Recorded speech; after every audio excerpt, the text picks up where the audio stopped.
Call the Tuesday, March 14th, 2023 meeting of the Municipal Airport Authority to order. Those of you that are joining us by Zoom, welcome. And if you could mute your microphones until you talk, that's always fun. Talk the first minute and we won't tell you you're muted. We'll go from there. And Eric's checked in, everybody can hear us. Any problems at all? All right. Do I have a motion to approve the minutes of the regular meeting of February 28th? Motion. Second. Call roll. Hagan. Aye. Lind. Aye. Captain. Aye. Aye. Aye. Well, motion to approve the airport vouchers totaling $297,298.39. Motion. Second. I second.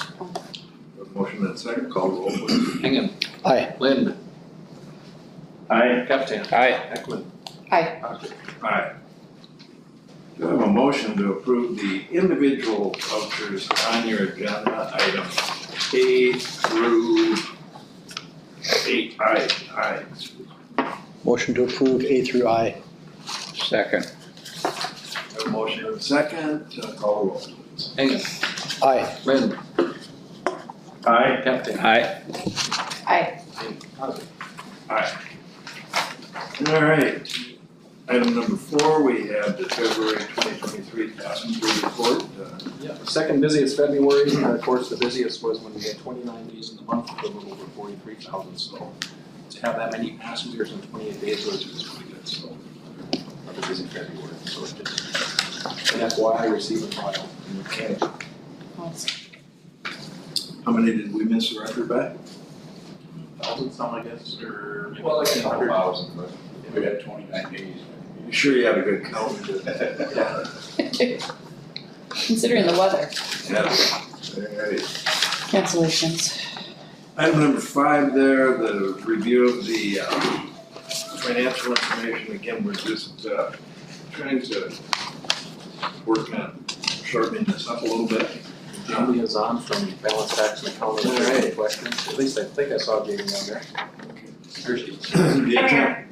The attempt here is to get this down to one page to give us where we are, actual where we are in relation to budget, and then what we're looking at going forward in the budget. So this is just working with account 561, and to kind of bring this into a more of a dashboard type look.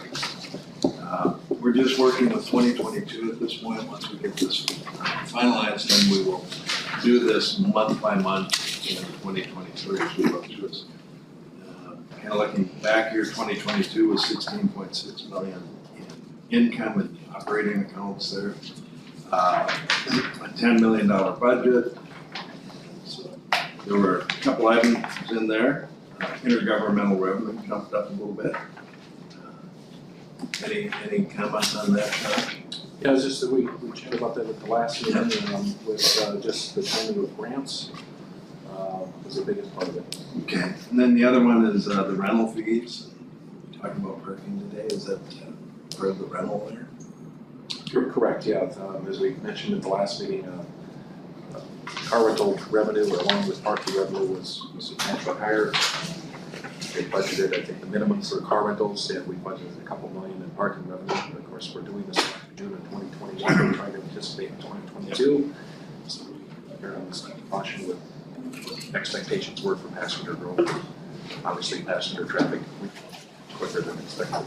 And then you'll see it, 8.7 was the actual, 4.6 was the 2022 budget. And 2023, we're targeted at 8.3. As we get this firmed up, we'll be able to kind of see how we're tracking to that at this point. So as you go down, and again, these are just summary accounts now, just picking up the expense items. Might help us here in the little accounting mysteries that we have. But as we go down to 950.79, asset reclassification, can you give us a 101 on why we're doing asset reallocation and depreciation in there? Yeah, the asset reclassification actually is the cost associated with fixed assets or construction in process during the year. So when invoices come in for projects or fixed assets, those are getting coded directly to expense line items within the accounting ledger. But then at the end of the year, we say, hey, what assets did we purchase this year? What do we have for construction in process? And we move that off in that account to the balance sheet. We're basically just following how they've done it in the past. And then also, it was actually a question that the auditors asked when we met with them. I can't remember if it was last June or maybe August. It's easier for them on the audit side when they see those in the expense accounts and then they come out like we're doing it. So that's basically what it is. That this year there was $8.2 million, get my the right one, moved from expenses that were capitalized to assets. I think a lot of it this year is construction in process. Mr. Chair, a question, is the process such that as we go through the grant process, this has to be done and then changed afterwards, just for tracking purposes? Is that the rationale? Yes. So it is purely done this way because of the grant or possible grant reimbursement? Okay. So when we look at the 8.2 million, the 8.2 million is items that have run through the income statement as an expense and now are being reversed back out. Okay. That's a unique way to approach it. But, net result then as we look at this for the year is that net income of 13.1 million. Our budget was 10.5 million, which really was sort of a shot in the dark. And going forward in 2023, we're forecasting a $4 million net income. If there are any questions on any of these, you've got in your packet, they're kind of the backup material that gives more detail here. And if there's any additional detail that you'd like, we'd certainly be happy to do that. The biggest difference with the 4 million is that we've, for the most part, exhausted our drawdowns from CARISA and our ARPA grants. I think there's only 200,000 left in ARPA to draw down the day-to-day operational costs. So the thing that's still out there, and we don't know if we'll get the money this year, and I know Jamie, the auditor, spent some time chatting about this, and I did as well, is we have about 14 million left in our CARES grant. Well, if we're able to submit a development addendum with the approval of the FA for the Exit Plaza, the East Economy Lot, the security system upgrade, and a whole host of other projects, we'll have a $14-some million windfall right now. And the debate was with the auditors is if we set that up as a accounts receivable. But there's so much uncertainty, they decided not to. Jamie, I don't know if you have any update on that after talking with Bryce and the team? I don't, we didn't talk about that or anything. I mean, we discussed it, but no further conversation on it. I had basically the same conversation was, it's not certain at this point. So right now it's not gonna be added. One thing we did just discuss at the conference was the CARES money's got to be allocated and spent or it'll be gone. The problem is we can't draw it down until we incur the expense. Now, we've incurred a lot of project costs, but yet we're not allowed to move forward with the development addendum until Bismarck says move forward with it. So, Jeff, we have the list together. It's just waiting for the green light to do it. And we'll probably move faster once the Exit Plaza is done and 100% final payments are done, along with the East Economy Lot and the security system. When those three projects are completed and final payments are given to the contractors, I think we're in a much better position to move forward with that development addendum. Although there's still some Bismarck questions that they have of the region at headquarters to ensure that the addendum is done correctly. So it's a timing issue once again, but I'm hopeful that we complete the drawdown by December 31st. We'll see. When those funds, nice to have, but they do sort of throw trends and things off as we work through that. I think we'll be able to, I hope, 2 other accounts that will put in the same format, but hopefully we can work towards this a little quicker dashboard. And then each meeting just have a quick little review of where we're tracking, where things might be. So if you want something amended for this dashboard, and I know other members kind of want to see all the details, but if there's something you want done, please mark that up, we'll give it to Jamie and her team, and they'll try and create whatever object you want to see in terms of the financials, so continue to mark those up and we'll adjust. Okay. SP Plus lease extension.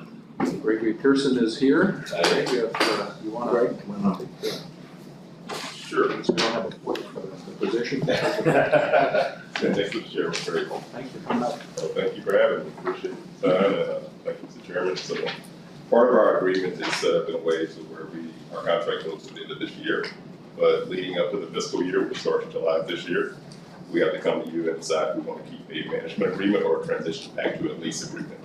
And so with this extension request, 5 years, we're also suggesting that we keep it as a management agreement based off the revenue trends that we just talked about, based off the parking rate increases and things of that nature. So just looking back at some of the things we brought to the Hector International Airport over the last few years, reservations is on this campus now throughout the entire parking facilities. We did a rate analysis back in September of last year. You guys approved to implement that in October. We've seen revenue nearly double since the implementation of the parking rate increases. And with that, we also want to do some additional improvements as well, which are in your folder. So if you look to the right side of your folder, Spirit Remote is a system that we're looking to go live with in May of this year. We actually had the installers Flash on site this week to assist with installing that, but the weather didn't agree a little bit. So we're waiting on some a little better time to install some of these community intercoms. But essentially, what will happen is your passengers will pull up, press the button for the intercom system. And if they're not able to successfully reach the local office because our folks are out in the field helping passengers, it'll automatically roll over to our Austin, Texas call center. And if it doesn't roll over there, it automatically rolls to our Chicago call center. So we have 2 layers of redundancy. That way we're making sure the passengers get the help, the assistance they need. Obviously with these new products that we're rolling out, such as reservations and things of that nature, making sure that they understand how to get in the lot, how to get out of the lot, and how to make sure that they navigate by the parking space now that they have new lots and parking products as well. With that as well, we have on the left side of your folder an on-demand solution as well that we'll look to do on a seasonal basis potentially.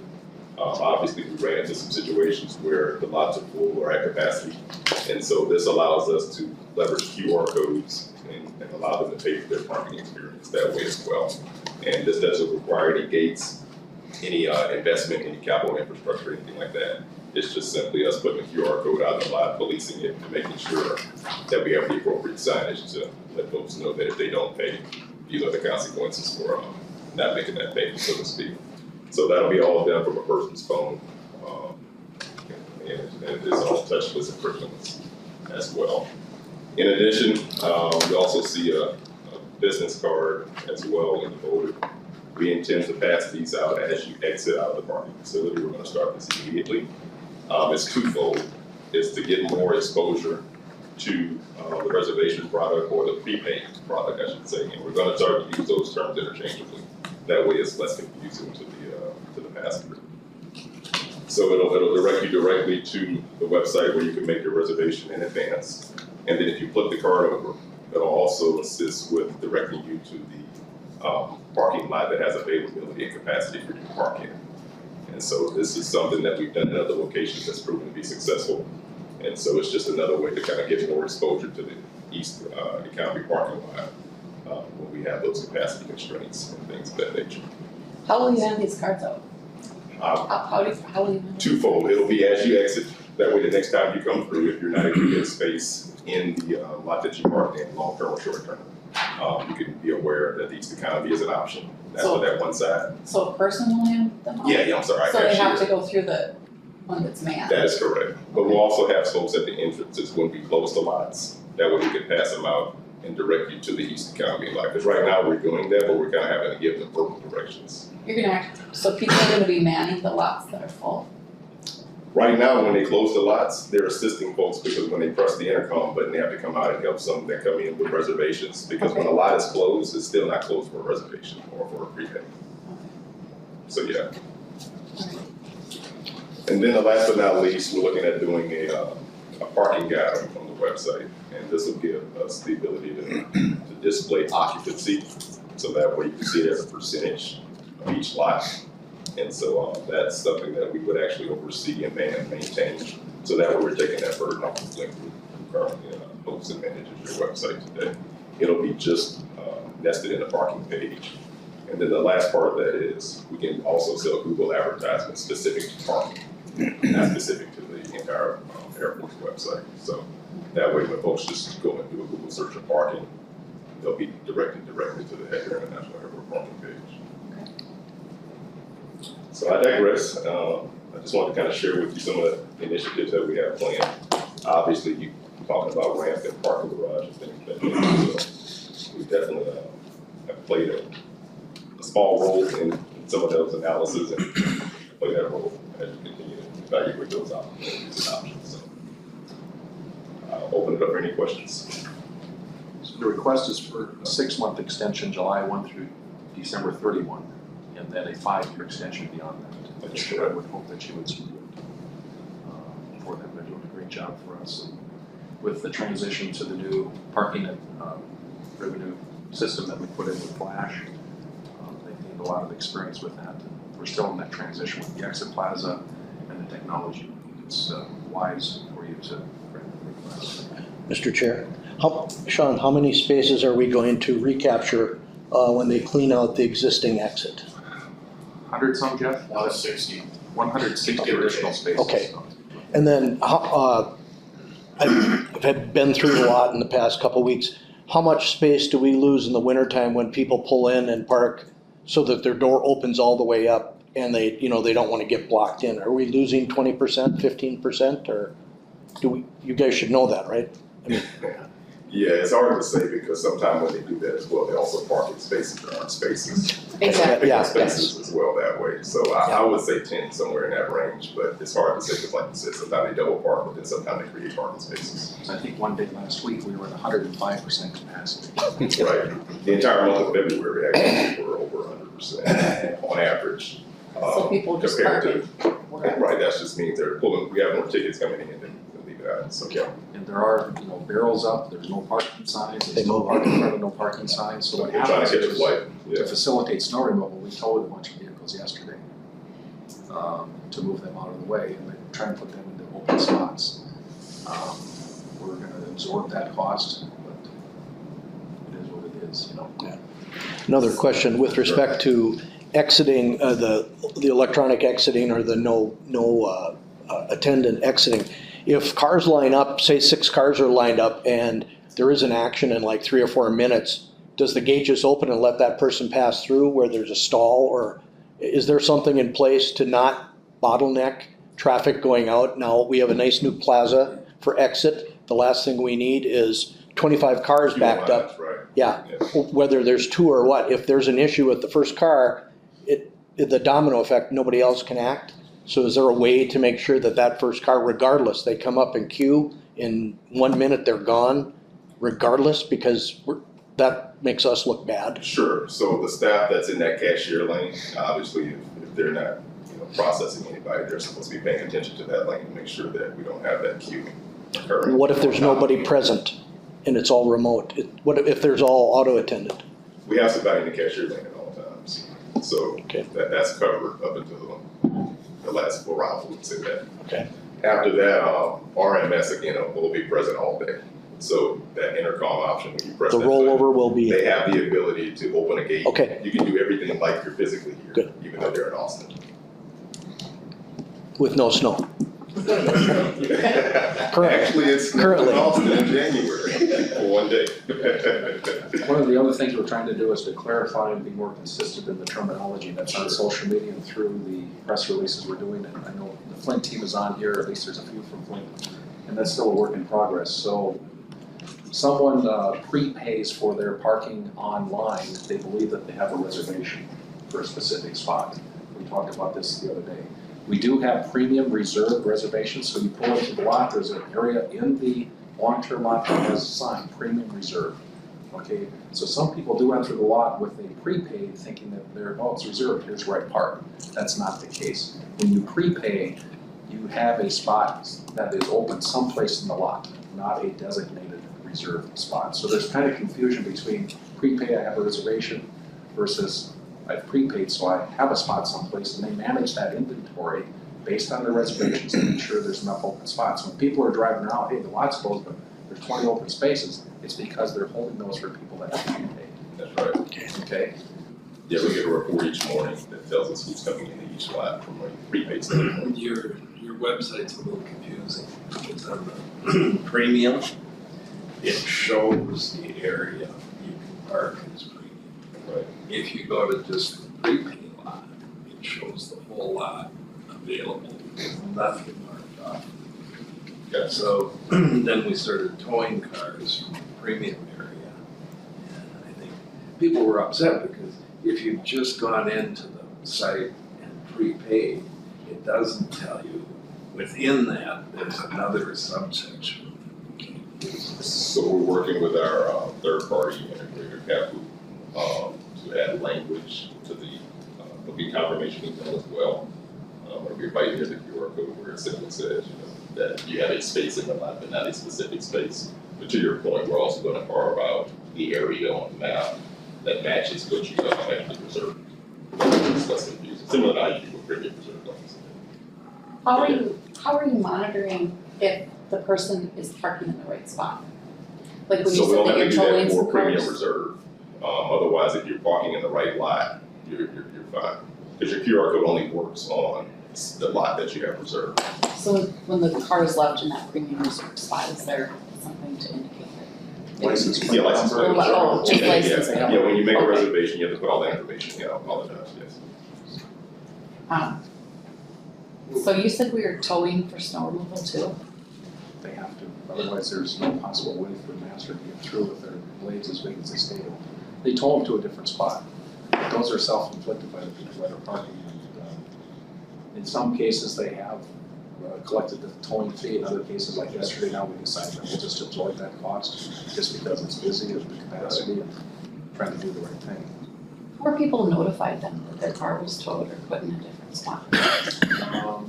What is the process? So they come out and look. Yeah, they come out, they again, intercom us or come to the exit plaza, and then we let them know where the vehicle is going to be located.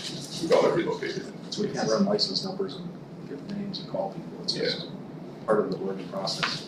I was just looking last night on the Valley News Live comments, and there was a few people that had said, they were frustrated because they came out to look for their car, couldn't find it, and I understand, especially if they're cold or hauling a suitcase and looking for their car, and like that process, like how could we help the people who are parking there know when their car is being located? Sometimes they give a list to the security guards, so they come in, they ask us, okay, your car is towed over to this location. So, Mr. Chair, we have a prepay down in the bottom here. Can that prepay be set up to do the same call to, to an attendant? Yeah, we can look at integrating and putting an intercom there. That's a good point. The pay-on-foot machine, right by the escalators. So you can call from, in the terminal in the action lane. And have that conversation that you would have out in the field, et cetera. Let me look into that. I can understand why people would be frustrated, you come in after a trip and you go to your car and you can't find it. Public relations hit here on parking. Yeah. The other thing that I did notice is, I know that there's a customer service number that you can call for assistance at MSD parking. And some people had commented that they didn't get a reply or any. So busy times of the year like this, unfortunately, like if they're on the call, they have two lines. So it will open to the second line as well. If you have two calls active at the same time, then you have to call back.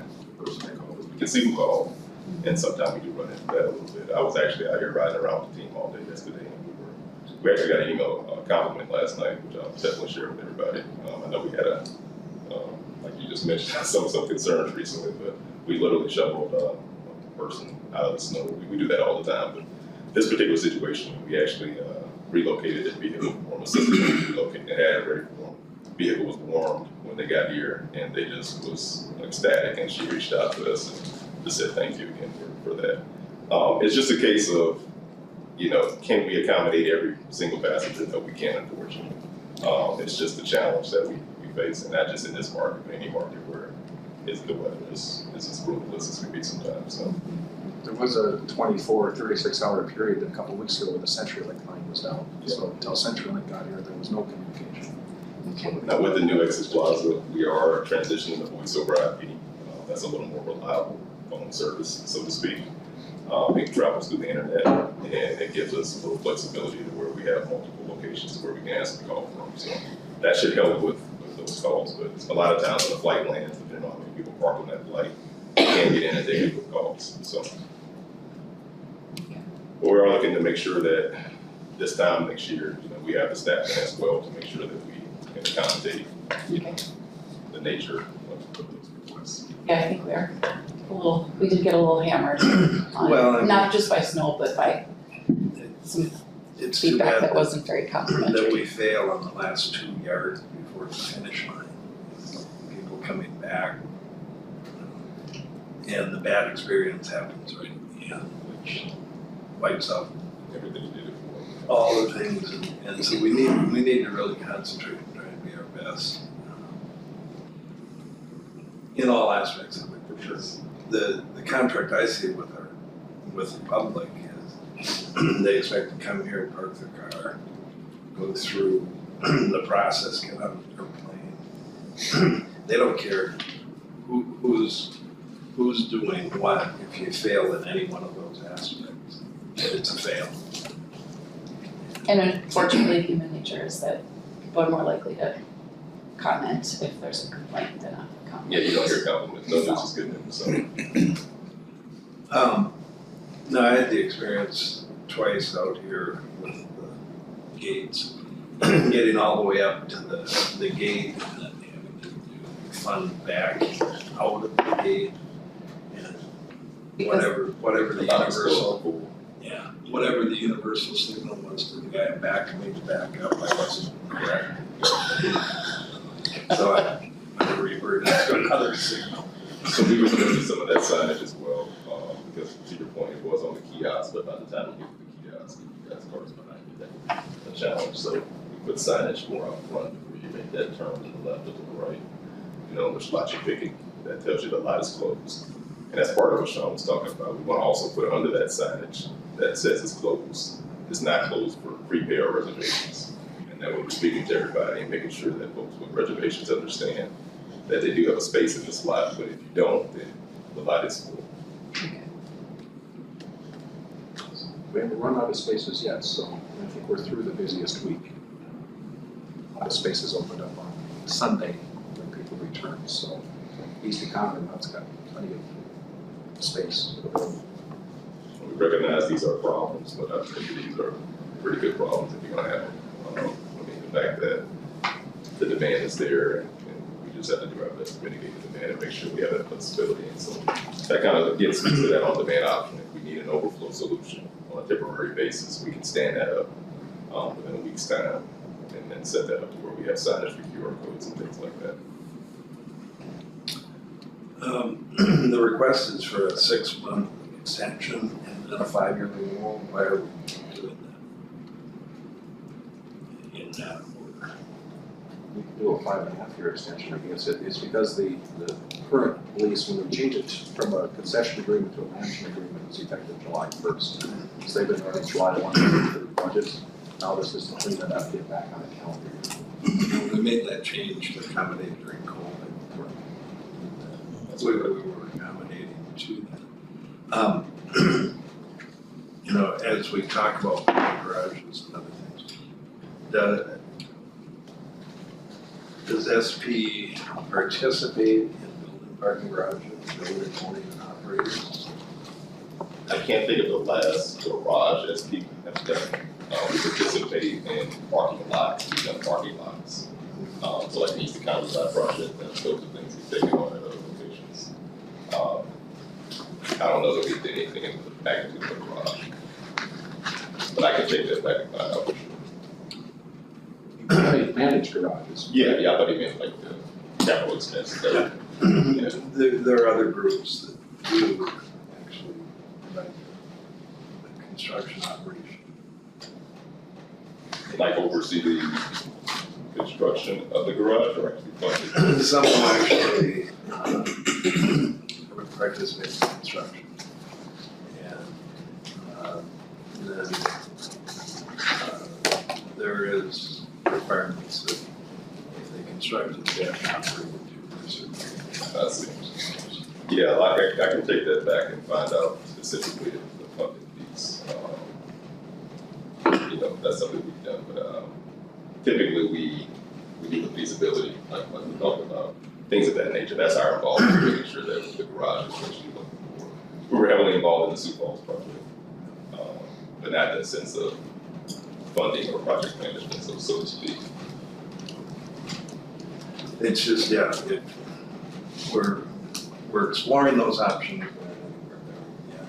But if we were to enter into a private agreement with you, want to do that.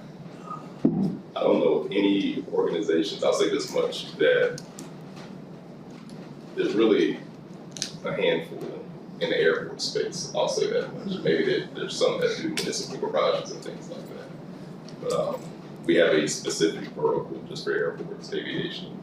And a lot of the competitors don't even have that vertical that's specific to airports. We understand airports, we know airports. And I used to work for an airport, so I think that's the expertise and experience that you get with SP Plus from that sense. So it's you have to think about after the garage is built, where do you go from here? And I think that's where our expertise comes in at. Our competitors don't have solutions that are in your folder, and those are just a few that I feel were applicable or part of. So those are kind of some of the things where, from an operator standpoint, you may get the garage, but what are you going to get after that from an operator standpoint? And there's a lot of smart sensors and that type of thing that are in parking garages. Yeah, Park Assist, yes, we have a ton of those locations. New Orleans is the closest to me. But I have like 5 locations that have some type of parking guidance and Park Assist type system. Space counting solutions, all those different types of things. From an operator standpoint, there's nothing we hadn't touched or been exposed to. So we have those tools and resources that we can bring at the appropriate time when it fits.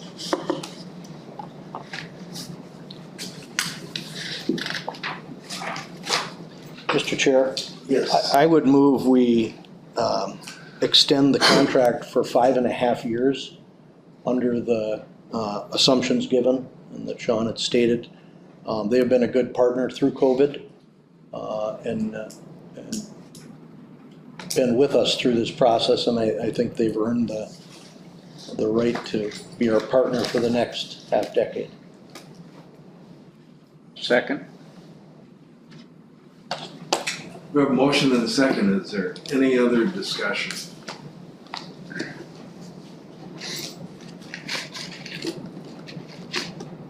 So I can assume if we were to move forward with the parking garage, that you will be our partner in that. And Without question, yeah, we actually invited them forward to it, and want to be involved as much as you want us to be. Well, and we're a little behind on this because we don't know if we would, if there'd be an appetite for a construct and operate option for us. But would this fall under that contract if there was a separate parking garage built? Well, I guess my question would be, why would we have multiple operators? We would have multiple operators if a group would come in and build it and operate it themselves. So there would be a separate ownership piece with that. But separate, I So guess that's- separate ownership on the airport property? The garage could be owned and operated, that you would see a group come in that would pay the capital cost and build the ramp and then also operate it. But would this preclude us from that? Like I said, this is very premature, other than identifying that there are groups that have done that type of thing. Have we been approached, Mr. Chair, have we been approached by any of those groups? I've been approached by one group. Would love to meet them and talk to them. That'd be great. Are they local or Yes. is it the city of Fargo? No. Okay. That was gonna be my question. Well, I mean, it's, No, and like I said, this is very preliminary. It's nowhere. well, I guess then the next question, so we have someone interested in leasing the space to put a parking garage up and manage it on airport property. How does SP Plus feel about that? That's, that's what I'm trying to figure out. Honestly, I think with that, you have to think about long-term sustainability. And I'm not opposed to, I think we speak about public-private partnership and stuff like that. And I've seen different models of those back again on the airport days when I had my airport health. There's opportunities where they come in and do that, build it for you, but they don't operate it. They just come in and build it and they look at the revenue stream attached to it so they can make sure that they recoup their investment. So that's one model that'll still work to where we still an operator and you still benefit from that expertise in the aviation space of running an airport, parking garage or parking lot or whatever the case may be. I think that's the model the board should kind of look towards. Just because again, you really gonna want to make sure you have somebody running it that has the airport expertise once it's built. Well, and like I said, this is very preliminary, but if they're going to fund the construction, they're gonna have to figure out how to get the revenue out of the facility. I'm just curious, if we did this, our contract with SB would not preclude this. And like I said, it's very, very premature, very early. I don't know if Stacy on the line, if she could help us with that. Thinking it may make it a separate situation. Yeah, that's kind of how I would envision it. It'd be because they would want to see the revenue from the parking, more of a lease than a management agreement, which is what we have. They wouldn't make the return they would be looking for on the management agreement like we have. So that's why I think you have the operator side of it. You have like everything from this capital investment through the revenue stream. If the airport had an appetite, or the board had an appetite to do something like that. But again, I'll still, regardless of the decision today, take this back to see if this is something that we haven't looked into in the past and get an answer back to Sean and the team, so we can get back to you guys either way. So, but I do think it will be a separate conversation based off of, building it and then operating it after it's built. Okay. Mr. Any other discussion? Chair, I guess I would be concerned about having two operators operating our parking facilities. That would be my first concern, having multiple operators. I agree. That to me is a, Like I said, this is very, very premature. I just don't want to put us in a position that we take options off the table. And so it's very difficult to, it's very hypothetical, early concept type situations. When we are doing a 5-year term, it can have a longer term impact.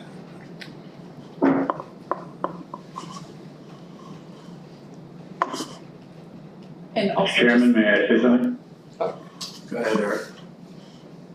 I would say let's make the best decision with the information we have today. And then if a unlikely scenario were to develop in the future, then we correct that decision and we move forward from there. But right now we don't have a competitor per se. We don't have a dual operation scenario going forward. We have SP Plus standing there doing a great job, and we make the best decision today with the information we have right now. That's my opinion. I have another question. Sure. So the rate increase is 16% and then it increases 3% annually over 5 years. So in 5 years, we'll be at a 31% rate increase over December of 2023. Right, but that's Is- in comparison to the management fee of, like, currently it's 13,000, going to 15. It's 16,502. Right, starting January of 2024. And the reason that is because of the East Economy lot. That's the sole reason for that 16% increase. Okay.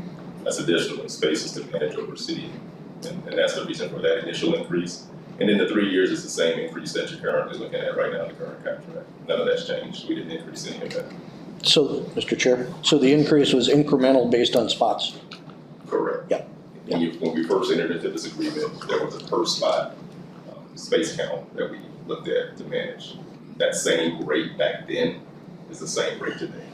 None of that was increased. So if you have 363 spots you added in the East Economy lot, so that's the pro rata share portion of that. And so keep in mind, we currently aren't charging for that. We hadn't charged for it when we went online in November of last year. None of that's been included, but under the new agreement, it's just included in that. So then if we would potentially add more spots in the next 5.5 years, then would you continue to manage at 16,000 or at this rate? We would be good partners like we've always been. I just don't want to speak out of turn, but we didn't make any pivot or any changes in November when we came online, I think the day before Thanksgiving, with these kind of lot. We want to work with you guys, so we're happy to be here, we want to be here, so. So, Mr. Chair, as an example, if we have almost 2,500 spots and we do build a ramp and there's a net of 750 spots or 700, whatever that number is, it would be fair to say they're probably due additional management fee at the time, but until that's done, it's supposition. Yep. Yeah, we wasn't gonna approach you guys and ask for any amendment just because you brought that lot on, but again, if we're gonna enter into a new, or extension, I should say, that's the only reason that's the. Mr. Chair, I see that you had used 2494 approximately parking spaces and plus the East Economy lot.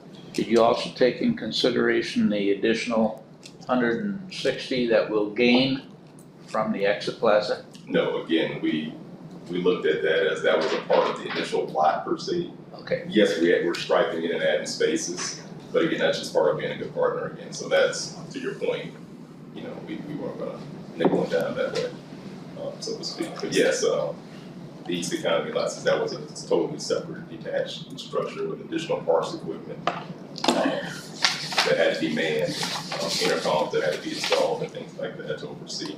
That ultimately ties back to RMS. We did decide to add that in the extension request.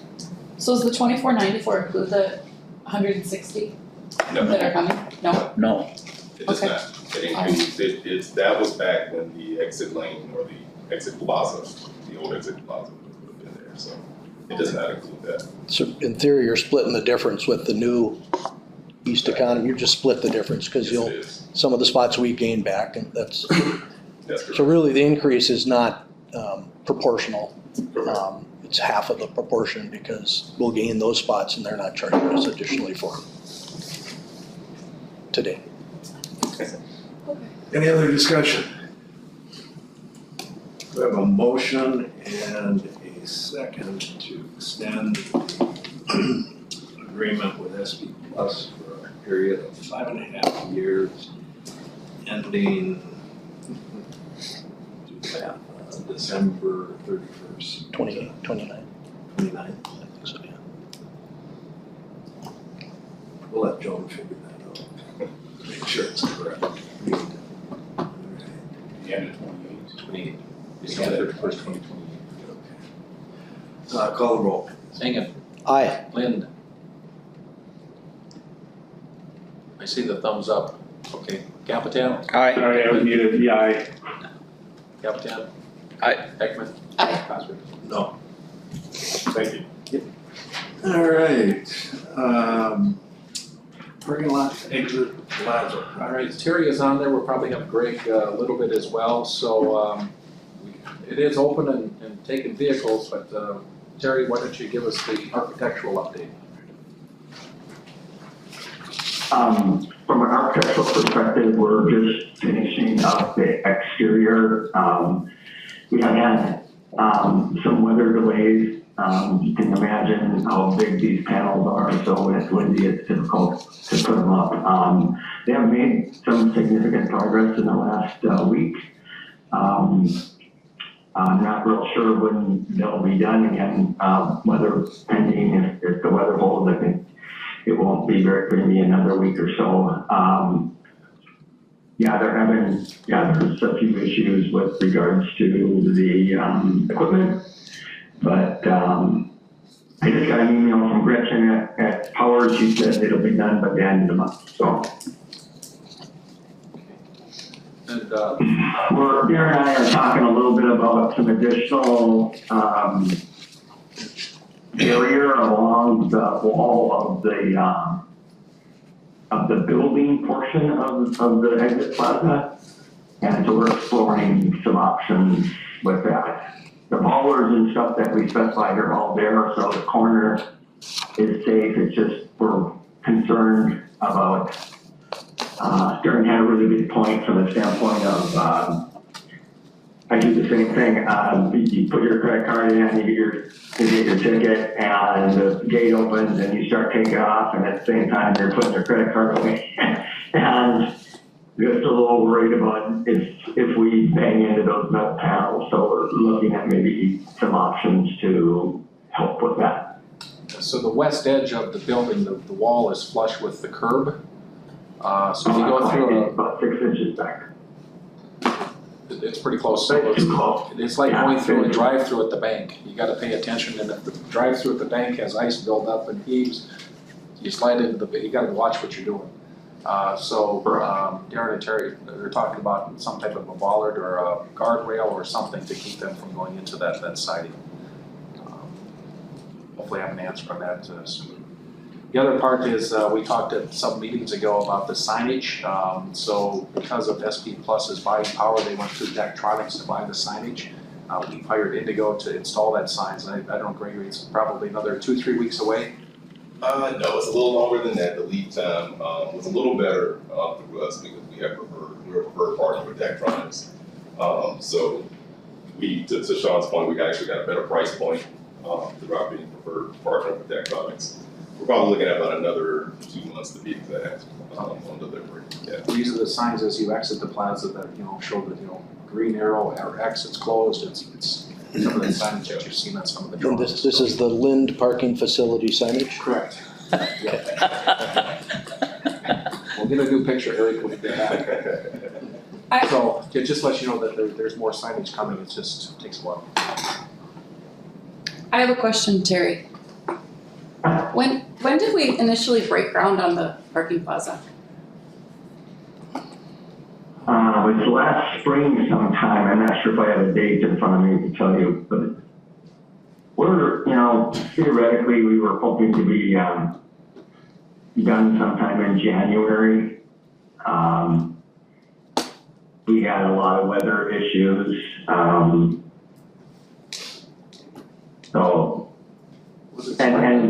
We had a few COVID kind of related things, but not that many. How long did the CO take, the certificate of occupancy? Do you know if, Yeah, I'm not sure if the CO was probably, from when we, at the end when we thought, I believe it was about a week off.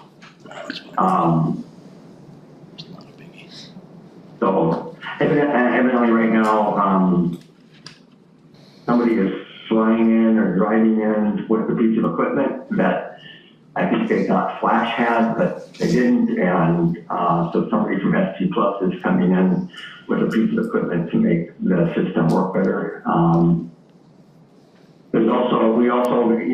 We ended up putting in conduits new conduits to all the areas, and about half of those ended up freezing up. Now, the only thing that was for an upgrade in their kind of wiring system. I think they were upgrading to a maybe Cat 6 or something like that. And so that will have to be done once they thaw out. But that was an upgrade, and the system still works without it.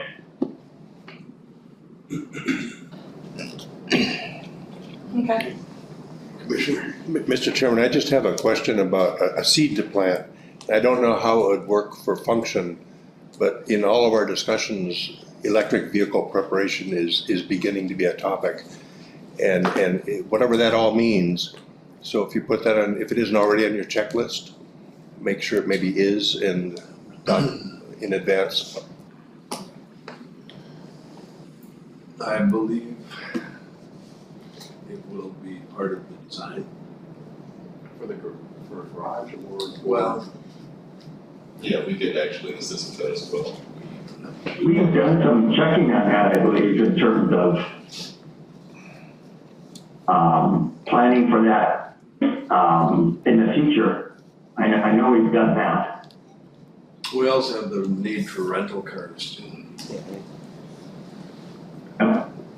At some point, I spoke with the enterprise representative yesterday, and they're still, I think they're a couple years away from, anything in a rental car fleet, at least with Enterprise or National Alamo. The state grant that was received or is in the process of being received, they tried to qualify the airport in that grant. You had to be a 1 mile driving distance from the interstate, and we were a little over that along with the Fargo Dome. I don't know if the state was able to get an airport location on there. Initially, they were talking about putting something up on County Road 20 by the city's wastewater plant, but that doesn't qualify because there's no concessions or restrooms readily available. But the problem with putting them in like the parking lot is that you don't want someone connected to it and then leave on a trip through. Yeah. It has to be in an area where you're there for 20, 30 minutes and you move on. It's something that we could have Jeff amend into the West Exit Plaza removal project that we're going to be doing this summer, in paving those extra 160 spaces, if that's something that you want him to amend into that contract to provide 1 or 2 charging stations. That's certainly something we can do. I know City Hall has, is it 1 or 2, Commissioner? Yeah. And there's so much per minute or whatever that you pay to use it. We can look into that. It's just a matter of where should it be placed.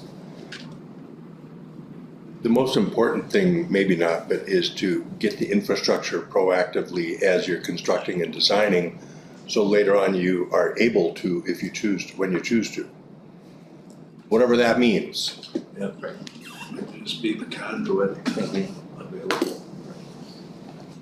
So we could look into that with Jeff and Joel Caff and see if there's something we can do in the project that's underway now for the long-term parking lot project this summer.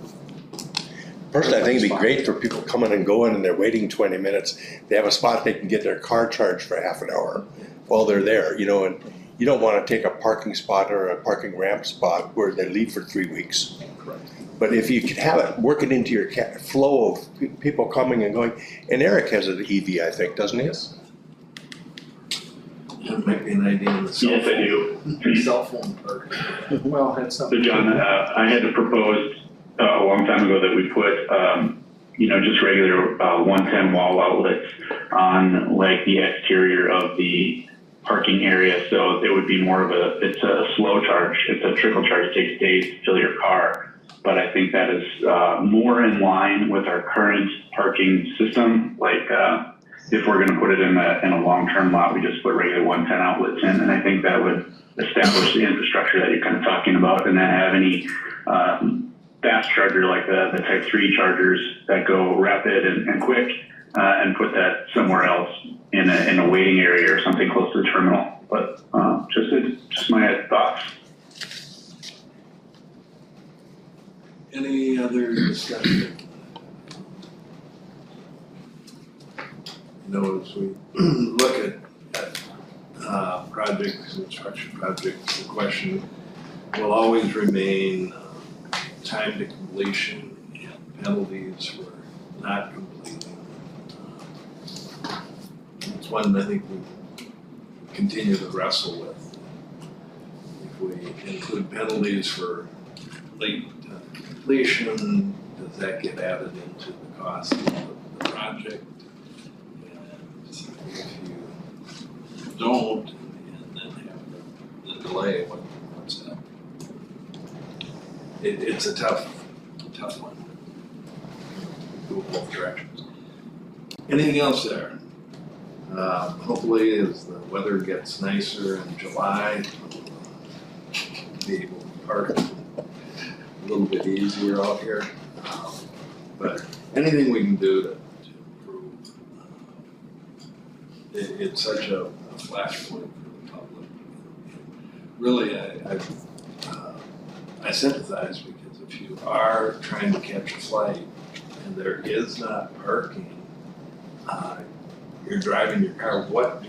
Do you just say, well, I'll park it here, and they tow it? There is no other alternative to parking anywhere. And so it's very frustrating very quick for people. Whatever we can do to improve that. All right, number 8, meet and hunt. We've got more pictures. Brandon is on. Brandon's on. Hey, good morning, everybody. So we do have some pretty pictures to show you today. I'm just going to do a quick overview, and then we'll jump into the renderings that you're looking at. But on the 4-phase process, the last meeting I mentioned, we're wrapping up, and we are there. We wrapped up the schematic design phase. Next, we have design development we're moving into, and then construction documents, and then into bidding. So schematic design drawings and the design report was sent to the FAA and the NDAC for review, and then hard copies will be showing up at the airport this week. The RFP for the CMAR services was posted yesterday, and we'll receive proposals on that in April 21st. We've already received a lot of interest, so this is great. We expect some good participation. And then interviews will be May 3rd. May 9th, we'll update the board on where we're heading and what we've narrowed them down to. And then the May 28th, we'd be looking for a contract approval. So that's the timeline for the CMAR process. So now as I mentioned, we're transitioning into the next phase of the design process, design development. This phase will be working through the arranged spaces with user groups to coordinate the furniture, fixtures, and equipment. And the engineers will start the calculation, sizing the equipment, conducting more detailed daylighting studies and body carbon analysis, building energy analysis, things of that sort. And one of the first things you'll see on the March 28th board meeting, I mentioned the last time, we'll have an in-person interiors work session in which we'll have mood boards, initial furniture layouts, and some sketch renderings, interior sketch renderings to get feedback and comments on.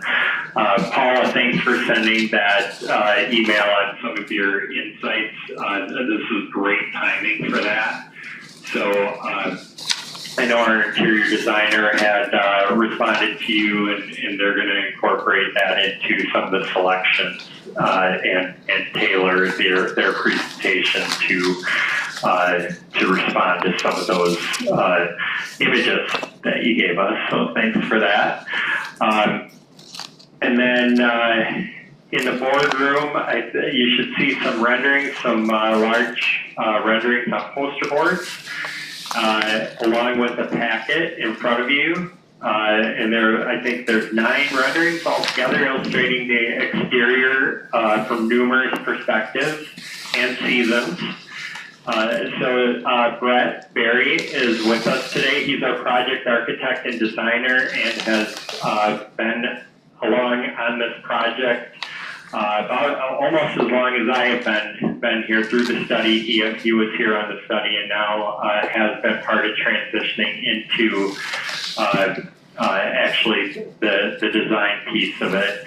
And I believe he actually worked at the airport when he went to college there. So he actually does have a history there at the airport as well. So he is going to walk through these renderings with you, and then at the end, if you have any questions, just feel free to. We'll open the floor up for that.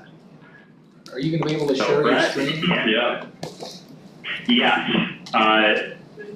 Darren, if you, yeah, if possible. Yeah. Yeah.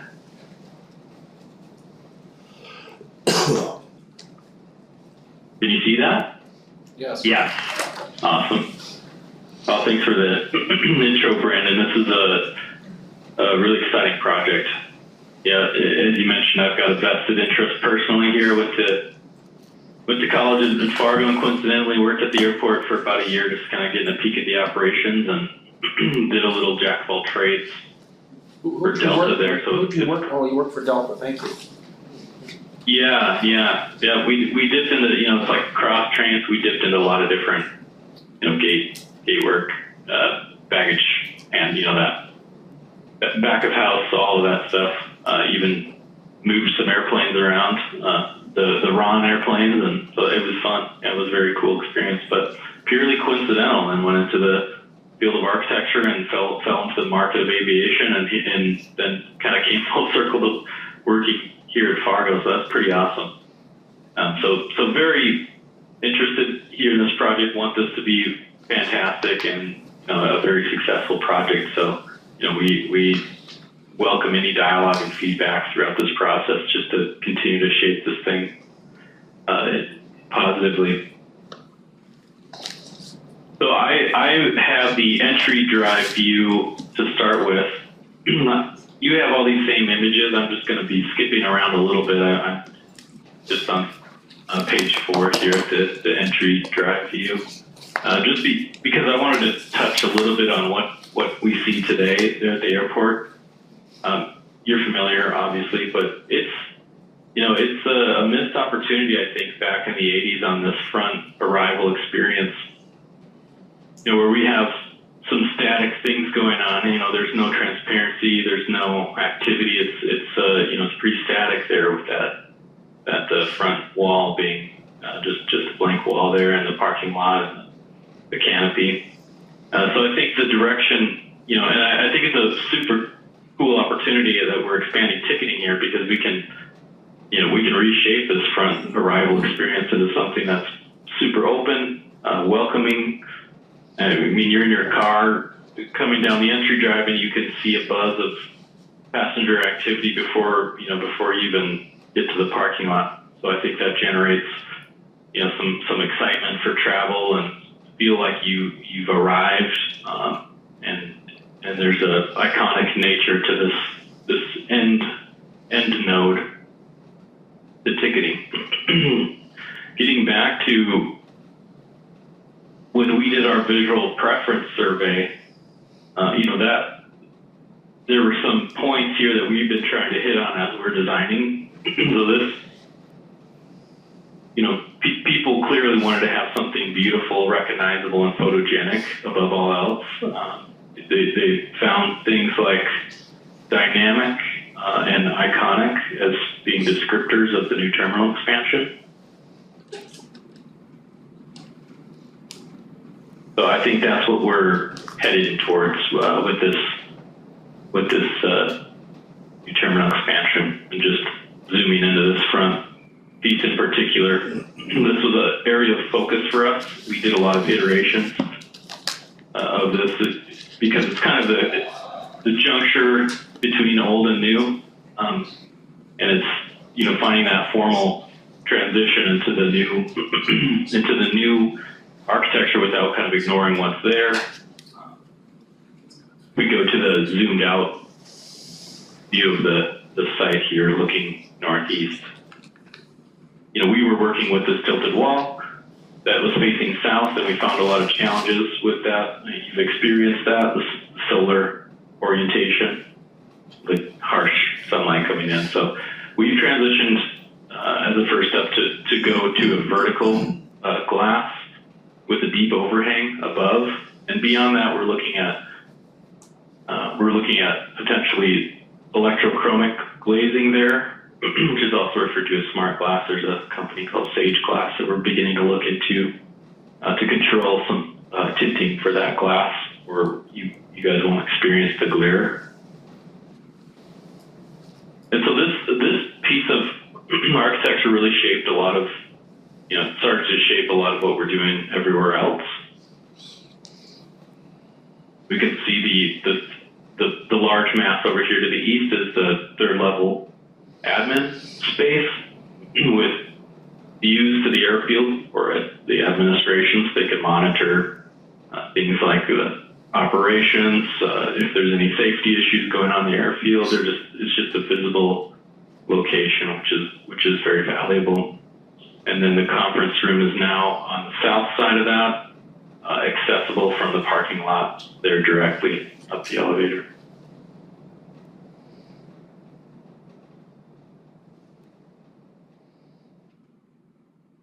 I'm just rotating here to see the airside view of that. And another big important factor that we heard from folks was that airfield views was a top priority. Of course, concessions was like the number one, making sure that everyone's fed and happy and comfortable seating. But airside views is something we're trying to maximize with this design, and also bringing in some fun and playful elements. We're using wood structure throughout this new design above the utility space anyway. And you can see some of that triangulated bracing that we'll expose, and I think that relates back to some of the triangulated steel structure that's there in the terminal today, but offers a level of warmth with the wood tones.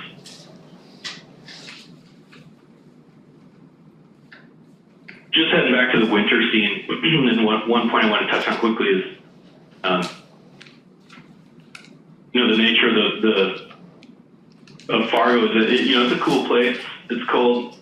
You get the snow, but I think it's contrasted by just the community, the warmth that you find there. It's a great place to be, and I think this image in particular kind of relates to that, where there's that warmth that you see, that buzz of pasture activity, and this sort of shelter form.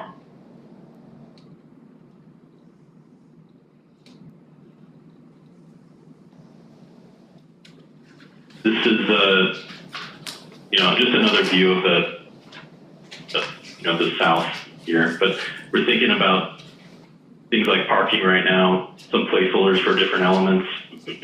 We've got our logistics receiving area bundled with that administrative mass. Thinking about passengers coming from the parking area to the admin and to the terminal, providing a path for semi-trucks and trucks to enter the receiving area. So those are all in development. And here's another view just of that admin sort of receiving piece, where we've got, currently we have the ability to have a front door drop off to the admin, as we have a one-way circulation piece here.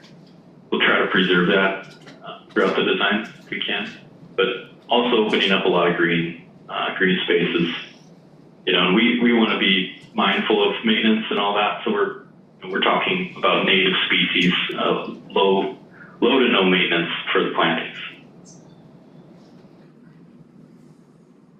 It looks like there's last two images here.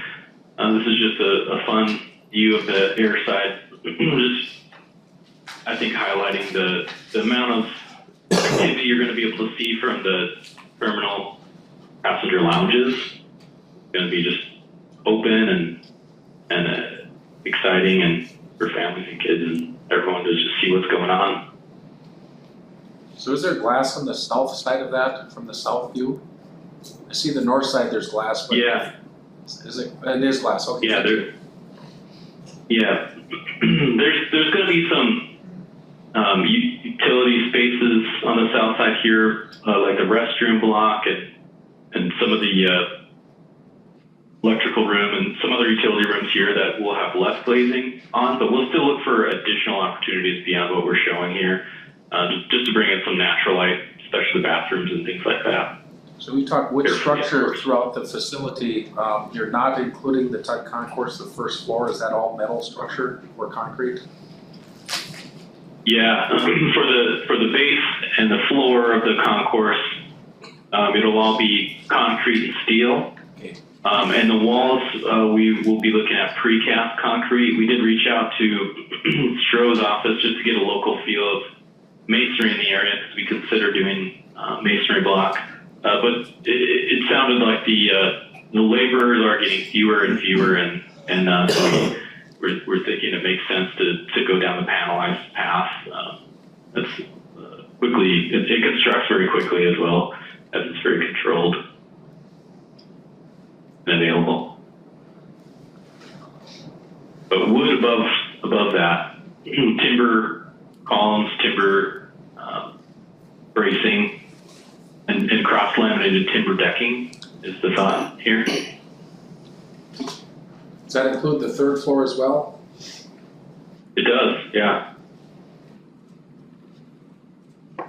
And then, Sean, you had brought up a question, initial thoughts on any exterior. We have some areas where it look, an exterior would look, and we sent on a link to the material Brett is looking at for like the soffit area, and then some of the horizontal slats on the shown over by the admin and loading dock area. That's like an anodized aluminum product, so to provide a wood look. So it is a zero maintenance product. It would be very similar to how you would maintain aluminum. Thank you.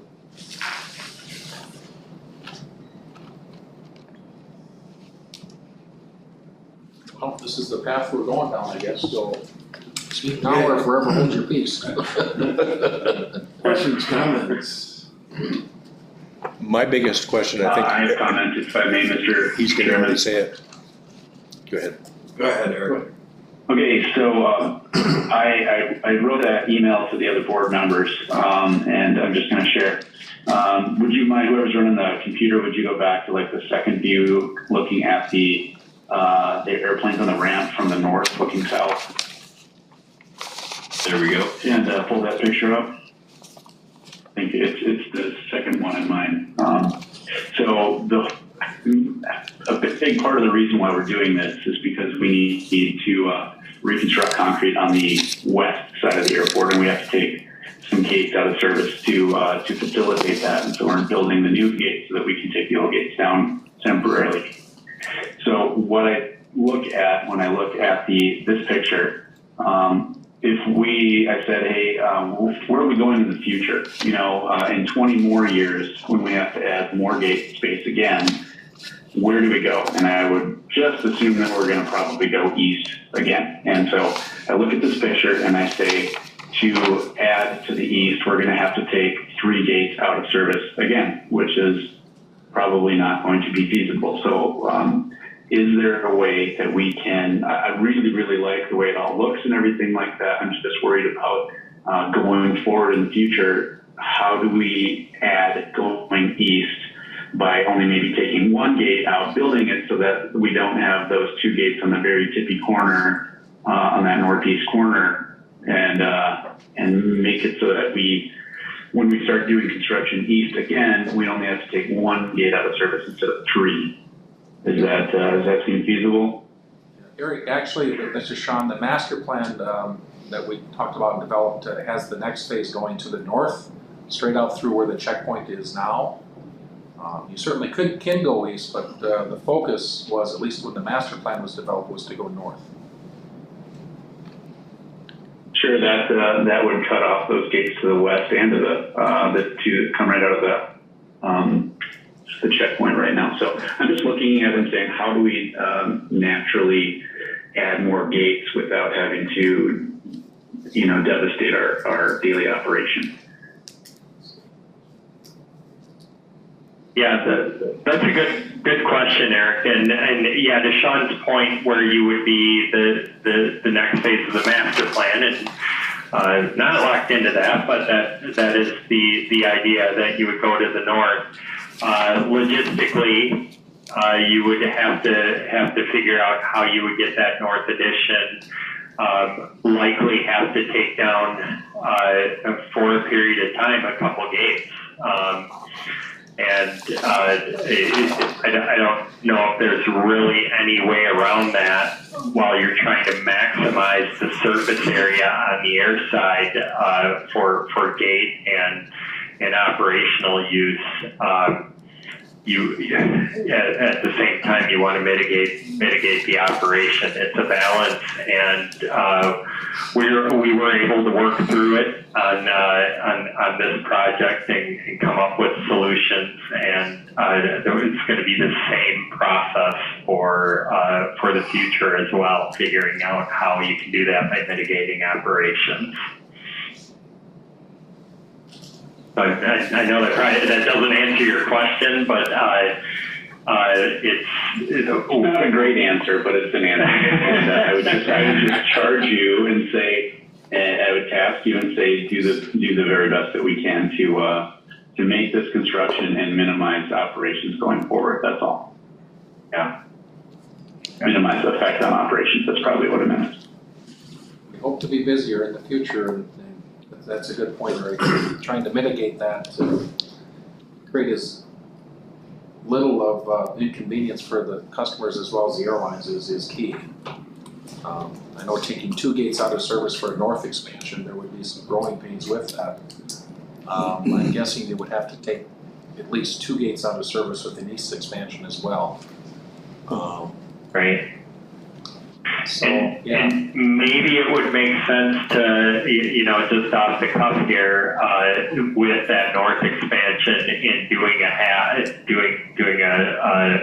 an east-west half on the north expansion to mitigate. So anytime you do that, anytime you phase projects, it adds cost, and it's not, you don't get material value out of that. You get operational advantage. So in the end, as you know, when it's all said and done, the product's going to look the same as if you just handed it over and gave them all the space and absorbed all the operational struggles, or if you phased it and mitigated the operational struggles. So you really need to evaluate, like, does it offset does it offset the cost of having to disrupt operations by being able to use that towards your building cost and putting nicer finishes or things of that sort. But I see opportunities there on the north side to where you may be able to just take down 1 gate and do a east-west half north expansion. A lot is going to depend on how restriping and how you can redirect the airport, the airplane traffic too. Last question: where was the outside patio? Did that fall out of the plan? That is not off the table yet. We really want to see where we come in at cost the first time around, but there's still a possibility for it. When you bring out an outside patio, there's just a cost in creating a paver, safety rail systems, and then logistics on security on coming in and out. So let's see where the costs come in at schematic design, and then we can review the patio idea. When you say patio, are you thinking for the administrative offices so that they've got a patio, or something that for passengers? Okay, so I did include 2 Yeah, pictures. just like a passenger lounge outside. Brandon, Okay. Brandon, in the pictures that I Okay. sent you, I did Good. include 2 pictures, one of JFK and one of LAX, that both have outdoor patios, and they have tall, in the passenger area, they have tall glass walls to enclose it, Okay. just FYI. Okay, yeah, we'll take a look at that. Eric, I'm sorry, I misunderstood.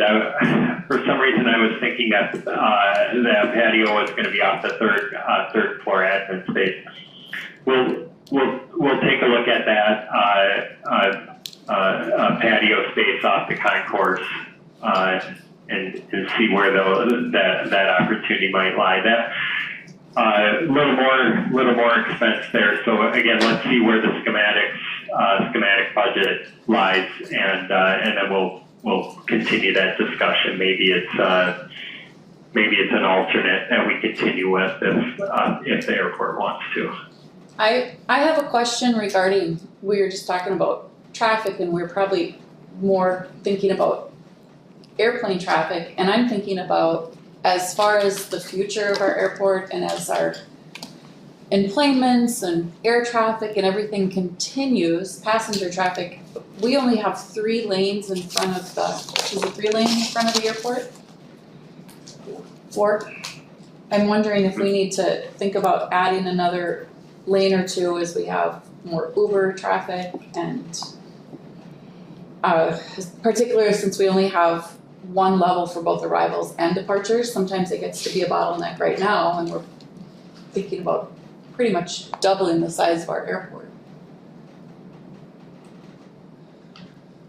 Especially if Right now, the traffic lane through there is not part of the scope, and I would have to look back at the study to see if we.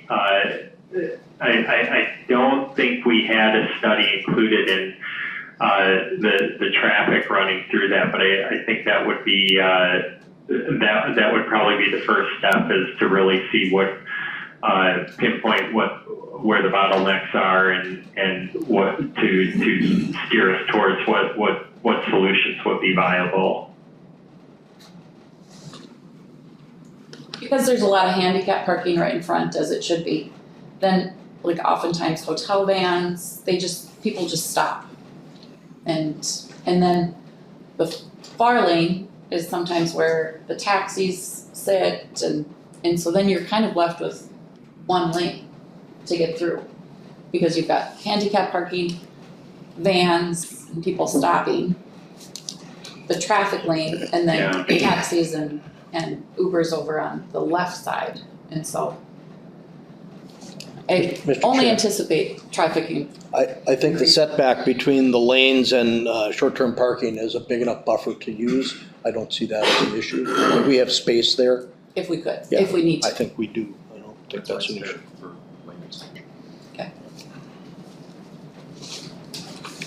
Any other discussion? I'm gonna take off on Eric Lynn's letter he wrote to you as well.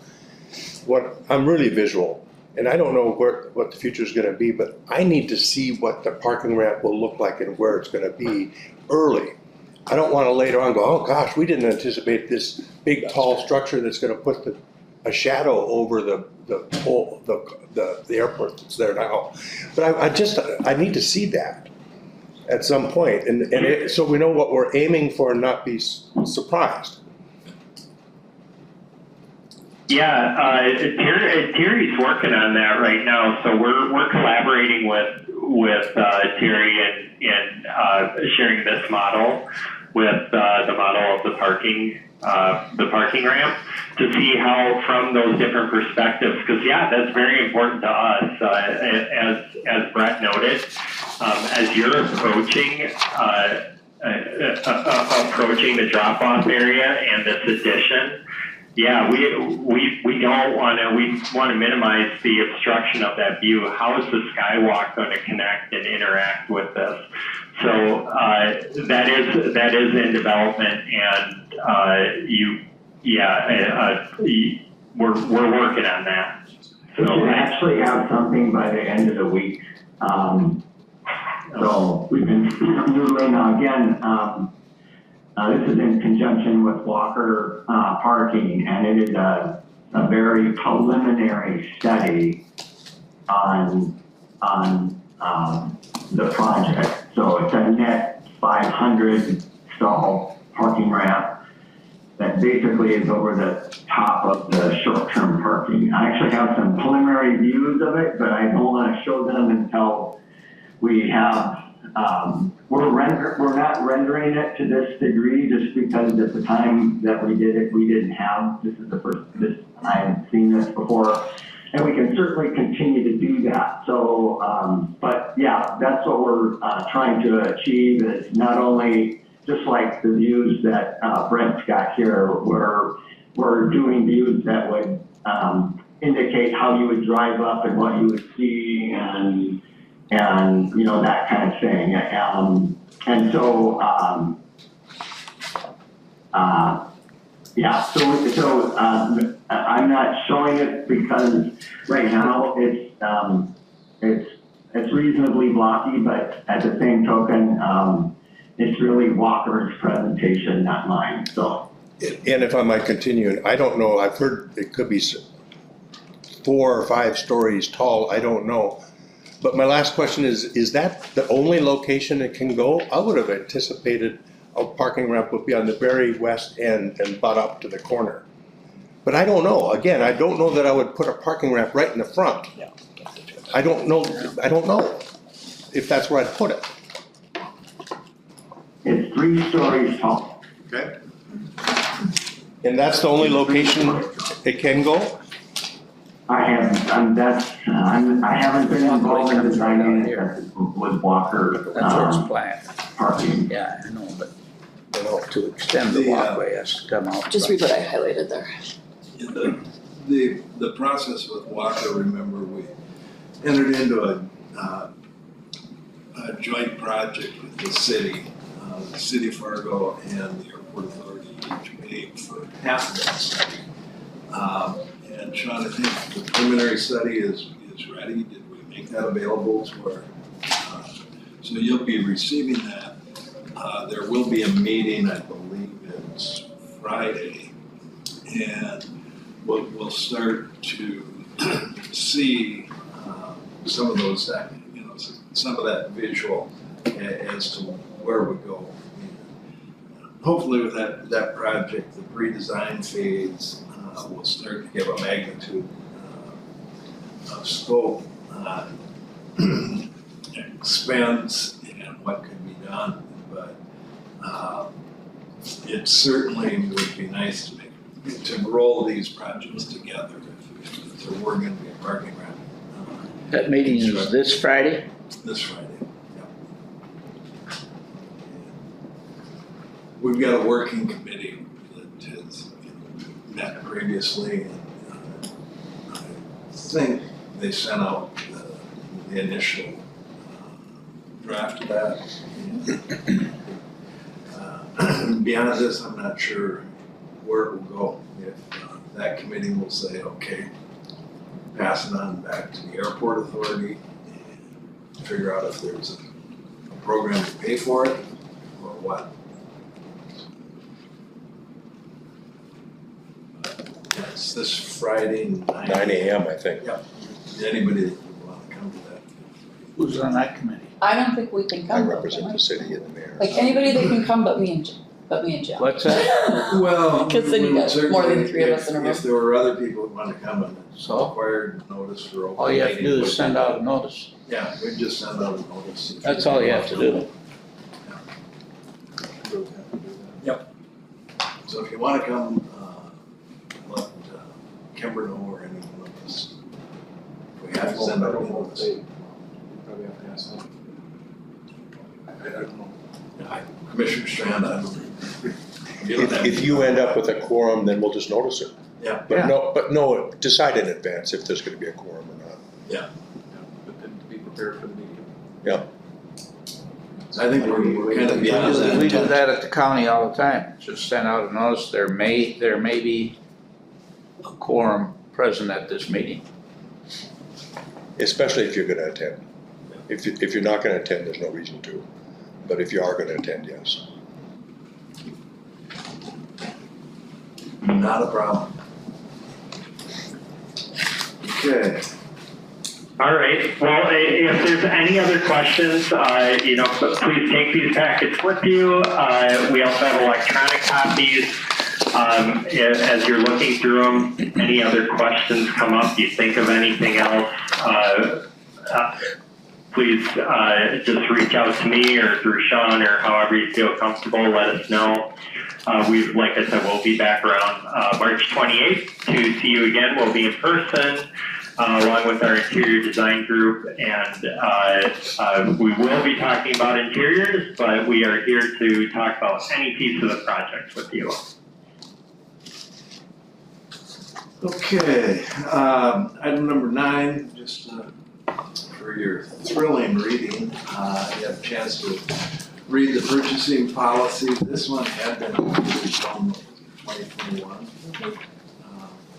And just as a matter of governance for the board, I like to include these policies that they're reviewed at this point. We can note that we did review the policies here. This one is pretty extensive. I don't know if there's any questions there, but the summary table probably at the end is the easiest. We do have to be very cautious within our purchasing policy. We follow it and do not get challenged on it. Purchasing policies are interesting in that enforcement is typically from a protest from a non-successful bidder, which can really slow down and cause a lot of confusion with the policy there. So there is the one table there, kind of watch, it steps up. Sean has purchasing authority to the first tier and can designate that to the next tier, and Sean then becomes notification, working through each level. Sean, the only thing I would ask you is that the federal and state requirements sometimes change, that we just make sure that we're within the dollar amount guidelines. Typically, That was my question, has the century code changed at all, that has increased any of this stuff? I don't believe so. Stacy can take a look, but not to my knowledge, anything has changed with Century Code. that is, I looked at this not so long ago, and it has not changed. the problem is, as things get more expensive, you really don't want to have to be chasing a lot of paperwork for smaller purchases. Repetitive small purchases are ones that sometimes are protested. It's just to educate ourselves and have a brief discussion about it. We can know what the policy that we reviewed at this time. We're just going to keep pulling these out and looking at them as we go. I think our auditors would agree, don't make it complicated. No. Because if you see the trap, they gotta check it. It's the old KISS method. Yeah. So simple is much easier. Keep it simple, stupid. All right, construction and security update. We're good. I don't think there's anything to add. Nothing? Yeah, I guess I'll keep it real quick. One thing is the Salt GA project will advertise for bid tomorrow. So send that out to bid. I talked to Holcomb, who's a cement supplier in the area. They assured me that there's enough cement product for the project. Because they said they're starting to run a little bit. Next week, the 22nd, we're targeting for the advertisement date for the long-term parking lot. And then the 21st is the bid opening for gate number 4, just the replacement of 4 meters. So that's it. Anything else? One other item is we can, I think, go through this tight time, parking, snow. 2 weeks from now, we again just have a discussion about parking, just, so we're paying attention to what's happening there. It's a no-win situation at times, but I think we just need to make sure we're paying attention. What our policies are, and if there's any place we can figure out to park. Maybe somebody wants to do ballet. Just a thought, but if we have a really sort of sudden melt, is there anything the airport needs to, is there anything we need to convene for, or is it pretty routine business when there's a spring melt and potential flood for the airport? None whatsoever. Okay, good to know. I don't know, but I'm afraid we're gonna have a melt where it all hits at once. With the new flood levee that's north of here, that should keep all the water. Okay. Everything goes into drain 27, I believe. As far as you mentioned valet, I mean, it's great. We have talked about that. That is a service that they do provide, just if there's enough demand for it. So it does afford the airport the opportunity to stack a lot of cars in a very small space when they do the valet. But if that's something that you're interested in, they can certainly make a proposal to do that. Some airports have done it, gone away because it wasn't popular. Finding staff to staff the valet is a real issue. I know Sanford tries to do it, and it's there today, not tomorrow. Have we been totally out of parking at any point yet? No. Okay, so maybe, and this is just trying to get, for the person that flies once a year, it's hard to get the information to them, but it's a real panic feeling that you got a flight to catch, and about all you could look at from, if this is full, is parking at the Fargo Dome and a quick little hour-and-a-half walk into the wind. So I don't, we really don't have a good alternative there. So any type of information that could help passengers understand. We do it through signage, social media, and if you choose Oh, no, not to I- read those things, I mean, we Yeah. do. And especially as you come up here, the interaction with the SD Plus staff to direct them. Our overflow lot is still at the northeast corner of the employee lot over by the tower. We thought we'd have to use that last weekend, we didn't. So we still had enough spaces, so. No, it's just trying to help the occasional user of the facility navigate what they're going to do. Is there any way the airports? People will call in advance Yeah. and live, 2 hours away, what should we do? Call, engage the security guard.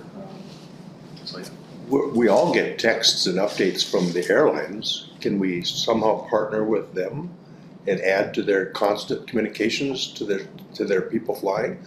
They might add a note in there, by the way, just so you know, check this link for parking. There may, but we get that all the time with our airline we fly with when you travel. Right, so part of that really is getting more exposure to the pre-book / reservation system. Once you're in that system, we communicate with you in some shape or fashion. The problem is, to your point, it's the once a year traveler that doesn't do that or doesn't do that. So we just really need to get more exposure to the pre-book. The more people plan ahead, the more we know what's coming in each day, but also it mitigates their concern about not having a space when they arrive at the airport. And people like me that aren't on social media. Yeah, I mean, there's a lot of people that aren't. Well, it's a panic situation too, right? It's, your vacation is looming before you. You're just worried about everything. But to Sean's point, we did discuss valet, and that's something we'll actually include as an alternative part of the fiscal budget, so to speak. Is that what? Mr. Chairman, may I ask a question? Sure. Go ahead, Eric. Sean, when are we planning to pave the existing exit plaza area and make and capitalize on those new spots. Is that this year? Yes, that goes out to bid on the 22nd of March. So advertise for 3 weeks and we'll Okay. open bids, we'll award that contract, assuming it's in line with the estimate in April. And they will be able to start, I'm guessing it's probably a July start, they typically when they do asphalt paving. Okay, so we're gonna capitalize better than 150 additional spaces right now. Again, when we look forward into the future, if we do end up, we'll always need more parking. So if we do go forward with a new parking ramp of some sort, we're going to lose spaces in the interim in the construction phase. And I think the only way that we're going to be able to function for the construction time is to pave on the south side of our current brand new exit plaza on the other side of the road. So the kind of the question is, do we approach that sooner and just pave a parking spot on the south side? Because we know we're going to have to use it in the future, and we know we're going to have to do it if we do a parking ramp. Do we throw that in the hopper this year and make it a twofer kind of thing? I don't think it would actually be a paved lot, Eric. I think it's gonna be a crushed concrete, temporary type deal. We did prepare the sub base for that some years ago, south of the crossover road, south of the current exit plaza. But because of the runway protection zone for runway 1-3, there's only a certain portion of that can be used, which is the Westport. But that would be a very temporary crushed concrete area. I would not favor support spending money for asphalt. And then we would also then have to set up a shuttle service if we get to that point. So we've already got that plan in place. It's just a matter of when would we do it and then put those materials in there. We can create a new reality show, Ice Road Parking. It's interesting. I just, I think we're going to have to use it eventually anyway. How long is the construction process for a ramp? It's got to be more than a year. So, Yeah. anyways. Yep, no, exactly. Yep, absolutely. All right, anything else? Mr. Chair, Yes. I remind people that a year and a half ago, there was nothing going on here. And we've come a long way and the employees here have been great.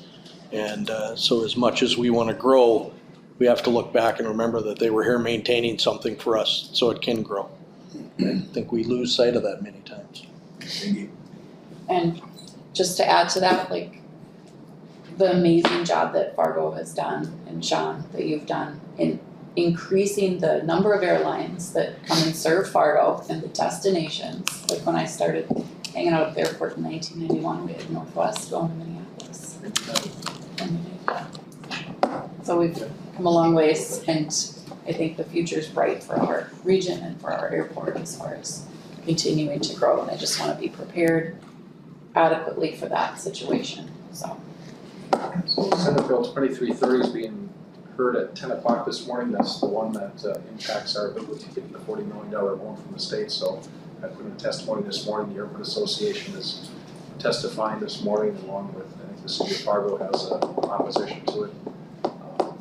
It really changes the scope of the legacy loan, the revolving loan fund. Pull some money back from it.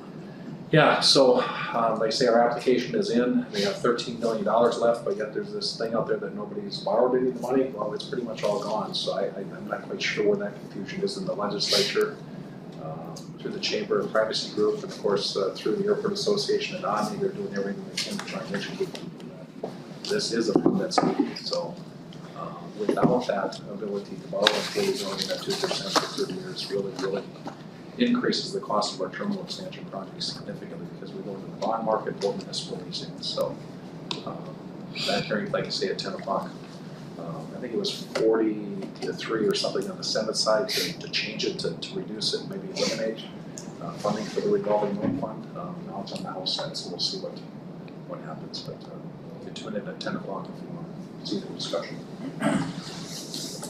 Well, hopefully it's in the sponsors were thinking it was an unused program. Maybe not at this point, but you never know. And perhaps there's other ways.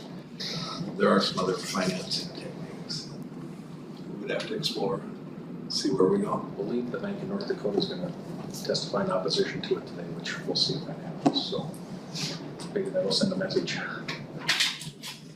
And then one more question, so the private company that said they were interested in, with the parking garage, are you gonna discuss that at your meeting on Friday? Or are we gonna discuss it at our next meeting? What I'd like to do with them was an informal conversation. Okay.